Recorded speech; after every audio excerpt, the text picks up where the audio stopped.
my God. I mean, it's a dream for anybody who's ever loved musical theater. I just think anybody, boys, girls, they, them, they all want to play Eva Perón. I get it.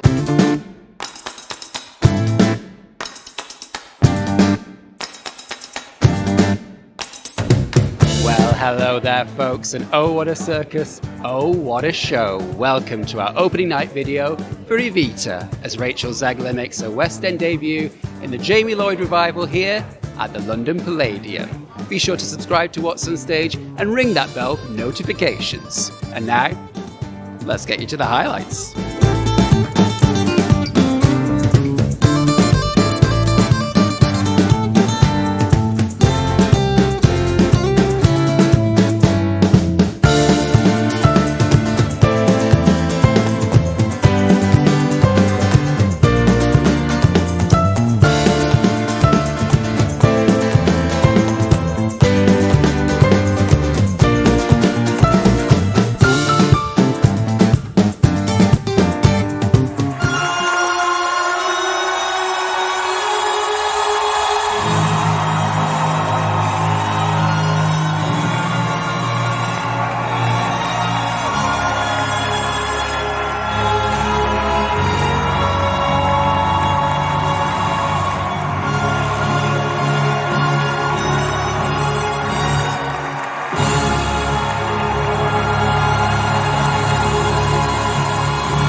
So I actually lost count of how many standing ovations there were tonight. Did you?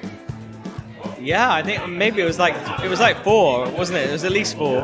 Although I think Pedro Pascal started another one. He started a 5th at the end of Rainbow High. Well, I mean, if we don't get 1 or 2 in the shows, we don't. I mean, it's amazing the amount of money you pay all these people to stand at these shows. It's fantastic. The standing ovations tonight definitely hit a record, and the length of them was also so. I mean, Rolling got a standing ovation, New Argentina got a standing ovation. Obviously, we got a standing ovation at the end of the show. I think this tonight was the record for Buenos Aires. That was the record for how long that standing ovation was.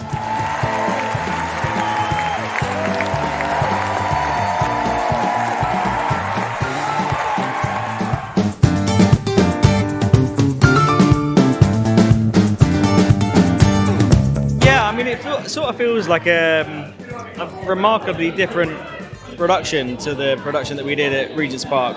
It's sort of got the DNA of that production, but it's really linked only by some bleachers and some letters. We were meant to transfer that production to the Barbican, and then the pandemic happened. I think after Sunset Boulevard, Andrew and I had such a great time together, and our collaboration was just so exciting that we didn't want it to end. So we returned to Evita, and here we are. Jamie phoned me up and said, okay, we're going to be able to do a new version of Evita. And so we kind of started with what we had done at the park, and then very quickly decided, no, we don't want to do it like this, we want to do it like this, and started to evolve it. And I think it's been evolved to like a completely different show now. And certainly the choreography is completely different. I would say at least 90% different. And it's just brilliant, because I think when we were meant to have taken the Regent's Park version to the Barbican, and then the pandemic happened, we weren't able to kind of go forward with anything. So it's lovely to have had this kind of new rebirth of Evita. And even though it was initially born at Regent's Park, I feel like this production is just a completely new version of the show. Well, we didn't have to worry about the weather. Actually, we did really, because Rachel goes outside for one number. It was great. I mean, it just worked very well. I just enjoyed it as it happened. And it had elements of the original production that Jamie did, but it was different, and it worked really well for the theatre and for the cast. It was terrific. It's just the meatiest musical theater role. It's like King Lear of musical theater. It's brilliant and brilliantly written, and so I'm just thrilled every day that I get to do this. So I worked with Jamie Lloyd. I worked with the company with Sunset Boulevard, and I covered as the lead in Sunset Boulevard there in New York. And I think what I was most excited about was just being trusted as an artist, as a person, to be trusted with carrying a show, leading a show, and as a narrator, helping navigate what Evita is. When I first got the role, I was most excited about figuring out how to take something that is not traditionally cast like me and make it genuine and real and something that is coming out very authentic. I didn't want to portray a version of myself that is older. I was most excited about working with Jamie again because I worked with him like 10 plus years ago, and I was like, you know, he's only gotten bigger and more of an international superstar, and I was like, I would love to do that kind of work again, and so that's what I was most excited about. But then, you know, being in the room with all these people and, you know, seeing people kind of look to the side and see people working at the top of their game and raising the bar and everyone wanting to work as hard as they possibly can to make this the best we can. Obviously, we got a phenomenal leading lady. James is phenomenal. Diego is phenomenal.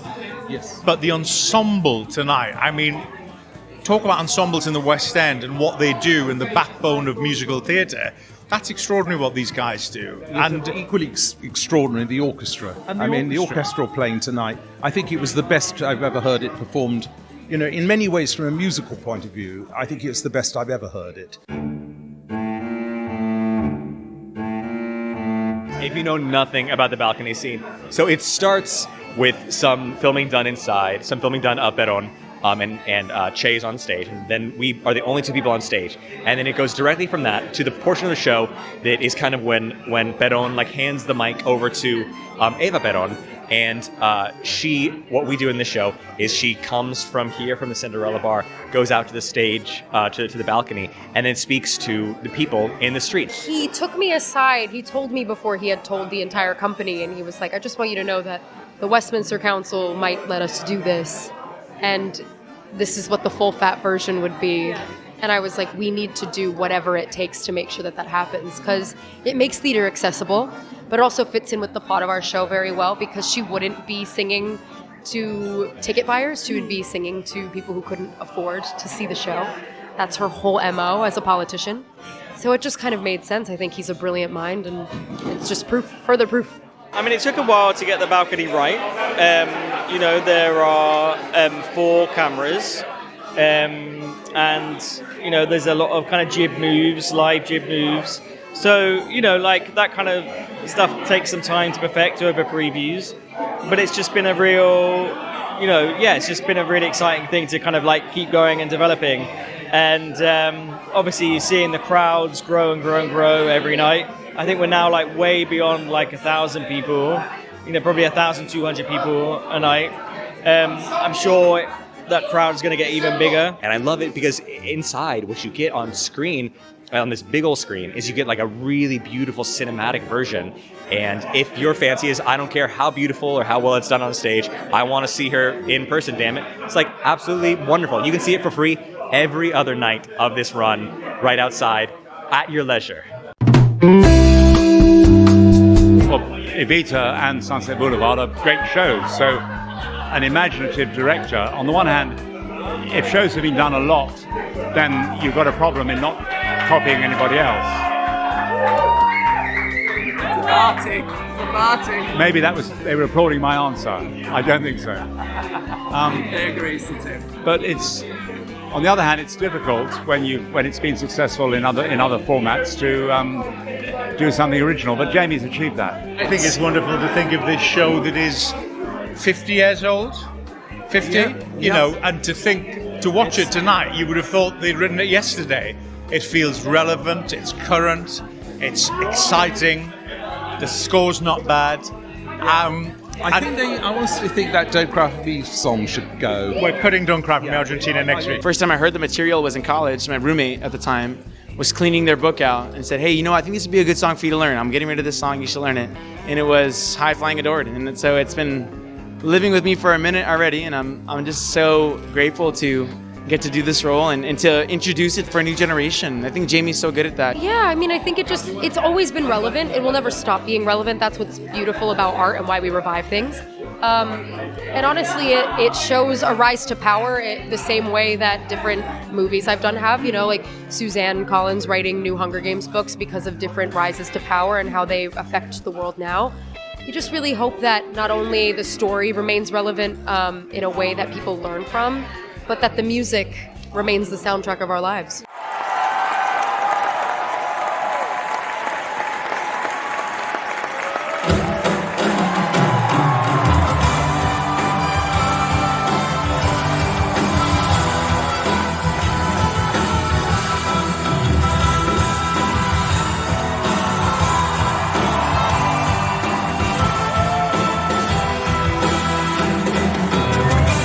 Evita continues its limited run here at the London Palladium until the 6th of September 2025. As always, you can leave your thoughts about the show in the comments section down below. But please, for the love of yet another suitcase in yet another hall, keep it kind. And I'll see you next time for What's on Stage.